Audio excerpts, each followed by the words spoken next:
காலியாக உள்ள ஈரோடு கிழக்கு தொகுதிக்கு இடைத்தேர்தல் எப்போது என்ற கேள்வியும் டெல்லி சட்டப்பேரவை தேர்தல் தேதியுடன் ஈரோடு கிழக்கு தொகுதிக்கும் தேதி அறிவிக்கப்படலாம் என தகவல் வெளியாகியுள்ளது. அதனை அண்மை செய்தியாக பார்த்துக் கொண்டு வருகிறோம்.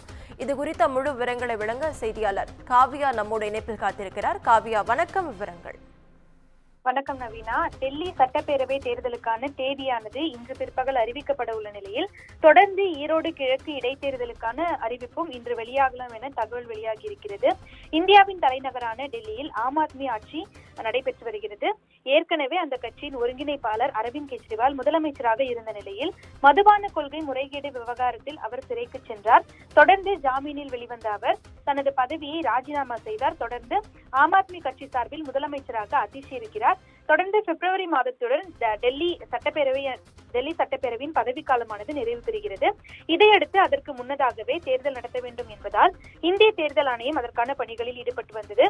தொடர்ந்து டெல்லி சட்டப்பேரவை தேர்தலை பொறுத்தவரை இந்தியா கூட்டணியில் இருக்கும் காங்கிரசும் ஆம் ஆத்மி கட்சியும் தனித்தனியாக தேர்தலை சந்திக்கின்றன. தொடர்ந்து பாஜகவுக்கு ஆதரவாக காங்கிரஸ் செயல்படுவதாக ஆம் ஆத்மி கட்சி குற்றம் சாட்டி வருகிறது. இந்த நிலையில் தேர்தல் தேதி அறிவிப்பதற்கு முன்னதாகவே ஆம் ஆத்மியானது தனது தேர்தல் பணிகளை தொடங்கிவிட்டது என்றே கூறலாம். குறிப்பாக 70 தொகுதிகளுக்கும் வேட்பாளர்களை அறிவித்ததோடு பல திட்டங்களையும் ஆம் ஆத்மி அறிவித்திருந்தது. இந்த நிலையில்தான் பாஜக, ஆம் ஆத்மி மற்றும் காங்கிரஸ் இடையே மும்முனை போட்டியானது டெல்லியில் நிலவி வருகிறது. குறிப்பாக 3வது முறையாக ஆட்சியை பிடிக்க ஆம் ஆத்மி கட்சியும் தலைநகரில் ஆட்சியை கைப்பற்றுவதற்காக பாஜகவும் தொடர்ந்து மும்முரம் காட்டி வருகின்றன. அதாவது இன்று பிற்பகல் 2 மணிக்கு டெல்லி சட்டப்பேரவைக்கான தேர்தலை இந்திய தேர்தல் ஆணையம் அறிவிக்கிறது. செய்தியாளர் சந்திப்பில் தேர்தல் ஆணையர் தேர்தல் தேதியை அறிவிப்பார் என எதிர்பார்க்கப்படுகிறது. மேலும் தமிழ்நாட்டில் ஈரோடு கிழக்கு சட்டப்பேரவை தொகுதி இடைத்தேர்தல் தேதியும் அப்போது அறிவிக்கப்படலாம் எனவும் எதிர்பார்க்கப்படுகிறது.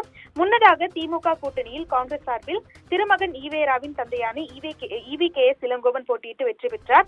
அவரும் மரணமடைந்த நிலையில் அந்த தொகுதி காலியானதாக அறிவிக்கப்பட்டிருந்தது.